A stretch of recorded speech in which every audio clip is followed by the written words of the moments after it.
Guys, Louie here, and I am on my way to the Long Beach Coin Show. A little view of the Pacific Ocean over there. Driving up from San Diego to Long Beach. Oh, and here is San Onofre nuclear power plant, decommissioned at taxpayer expense.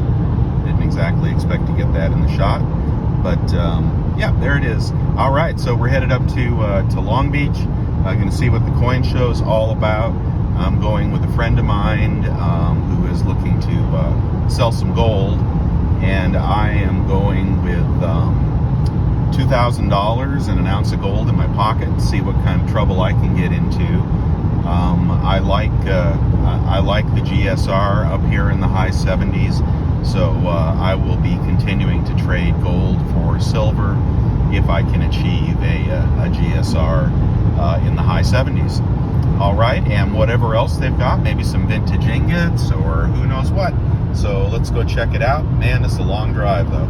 All right, see you guys later.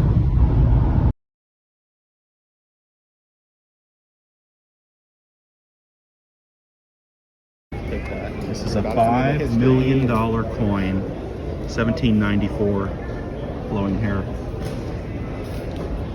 Kind of like the history of it. Ancient peoples. That's a $1 million coin. Yeah. Super duper. That old reading one that we had some stuff rated at.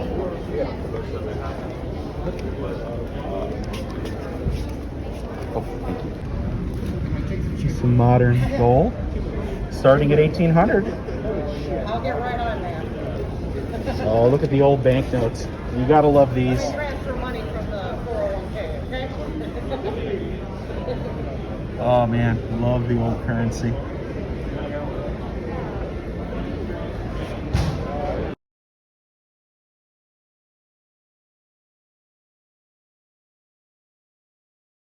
The fine for under 3,000 is just taking off so much, the collectors. This is a Cuban shipwreck. Spanish coins. A newly found shipwreck.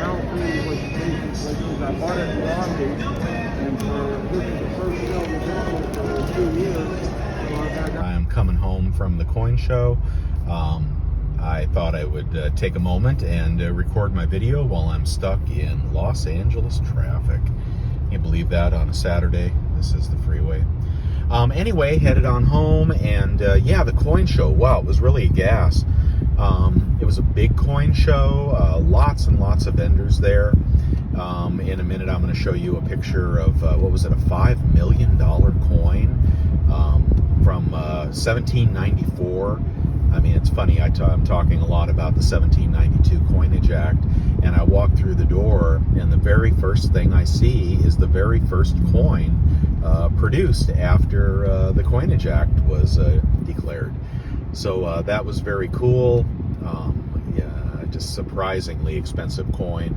Another one from, I believe, 1802 that was a $1 million coin. And that booth was owned by the same gentleman that owns PCGS, I believe. A word of warning about these invitations from PCGS or NGC to grade your coins on the spot at the coin show, which sounds like a wonderful opportunity, and I was going to do that, as was my friend. And then we kind of said in the end, you know, I'm not really sure if we want to do that or not. We hadn't done it before, so we thought we would just go inquire. Well, it turns out if you do take your coins for grading to a coin show like that, if you want them back in the same day, you have to pay like $150 for rush service. So what they will do is they will accept your coins, and then, you know, depending on how much you pay, they will mail them back to you either sooner or on Pony Express. And the line for such grading was really long and moving really, really slow. I was also told that they very likely will not give you an estimate or a prediction of how it might grade, because there'd be liability associated with that. So the whole coin grading thing, which was my friend who is trying to grade a full set of Pastrucci sovereigns from what is it, 2017. There's a moron. Right? It's like, oh, let me gas up my engine, and so I can slam on the brakes. Yeah, that was attractive to him because they're high value coins, and he thought how cool that would be to hand them over, have them graded, and get them back. Well, that would have cost him like $1,000 had that actually worked out. So he's back to doing mail or going to PCGS in person. Anyway, so that if you go to a coin show, I just wanted to let you know that the coin grading thing is not what it's cracked up to be. So in the coin show, I saw some familiar faces there. I saw MK Bars and said hi to his wife. They had some a lot of poured silver for sale, and also saw just tons and tons of slabbed Morgans and peace dollars. Matter of fact, I would say 90% of the inventory of any value, it was all slabbed, which is a little disappointing because then all the juice has been kind of wrung out. I would also say that most of the prices were full retail prices, unless you really wanted to horse trade. And I, in particular, was looking for a high relief peace dollar. And there was only one to be found in the entire show. Somebody had gone through that show on prior days and bought every single high relief peace dollar. And the only one I could find was slabbed, and it was $1,000. And I'm more in the market for a $300 high relief peace dollar. So that was a bust. Like I said, lots of Morgans, lots of peace dollars. I noticed the MS-64 common date peace dollars, they were selling for about $80. A lot of those were 65 just a few months ago. Talked to a really knowledgeable coin dealer, and he mentioned how all the prices on the slabbed numismatic Morgans and peace dollars are going up, and his recommendation was sell into that hype that is being caused by the U.S. Mint recreating the Morgan and the peace dollar. So that's what it was. I only found one person really selling affordable bullion. It was at 26 an ounce, which I thought was a really fair price. However, I just got done paying 23 and change online. So I had brought an ounce of gold, more of those Rand Refinery elephant bars, which are excellent bars to trade because they carry a low premium and you're not giving anything up when you trade them. But with the GSR back to 78, and it was 80, I wanted to trade out more gold for silver. I still think silver is the bargain here compared to gold. However, both might be going lower, right? That's very possible. But I think that GSR pegged up at 80 and held like a champ. I thought it was going to crack for a little bit there. Of course, as you know, if you watch my videos, I am now valuing and making my moves in silver and gold based on the GSR almost exclusively. So it doesn't really matter to me as much if silver, drops from 24 to 22. If the GSR stays at 78, then what have you lost? Because many of us want to trade silver for gold. At least, in the end, I'd like to have about 80% gold, I think, as I get closer to retirement.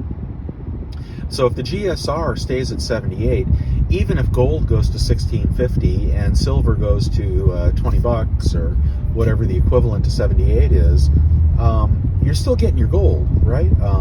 Again, that's my unique perspective after having been part of the FOMO, right, with the rising cost. Now that the rising price of silver and the FOMO of trying to buy it when it was in short supply, it cranked down the GSR, which indicated a time to sell. That was a time to sell, unless you're just starting out and you're accumulating, dollar cost averaging. And I don't want to make that mistake again. I want to use the GSR to tell me when to buy silver over gold and when to sell silver over gold. So enough about that, but like I said, we had another big smackdown. Silver had a 21 handle on it. It was really super depressing, but gold fell a little bit as well, pushing that GSR up to 80, and then it held there and repelled seriously off the 80 GSR. If you want to look at things that way, like I am. So I was happy to see that. I took the opportunity to buy yet another 100 ounces of silver. As I mentioned, I caught almost the best part of the dip and was able to get some 100 ounce bag of shot in the 23s. One of the ways I do that is by watching eBay. And if you're not afraid of eBay and you use reputable sellers on eBay, and you watch for the price dips, and then you use that eBay credit card, which I keep recommending. I don't know that anybody that has one. You get that 3.3% cash back, and bam, you're in the 23s, solid on purchases. Could have bought the Nadir bars again. They're still for sale, I think. But I thought, a little shot would be a good thing to have, and I'm glad I made that purchase. But I think that will be the last purchase I make for a while, unless I trade out gold for silver. I was saying the 26 was the best silver I could find, so I don't really want to trade my gold for $26 silver.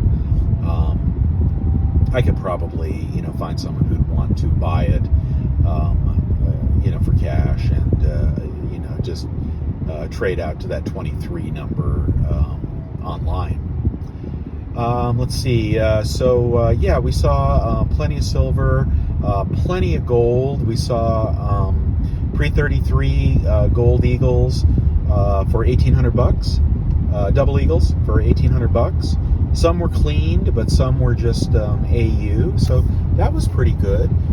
We saw some 1/10 ounce gold modern American gold eagles for 110. Not a terrible price, but I think that might be. I'm sorry, did I say 110? I meant 210. So I think those prices could be going lower. It seems like gold is going to go a little lower and drag silver with it, but who knows? But I walked out and I bought absolutely nothing.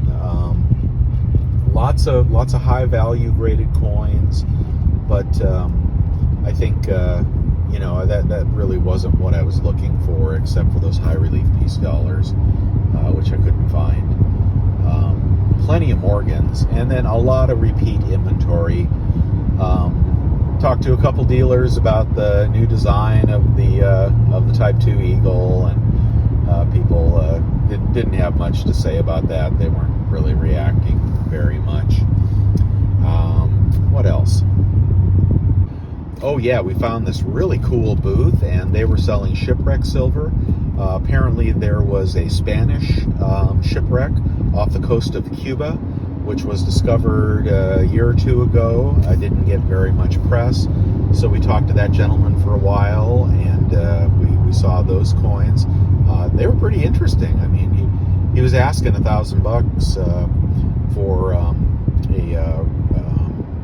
submerged, rescued Spanish reals. Pretty nice. Pretty nice. Would have been cool to have that in the collection.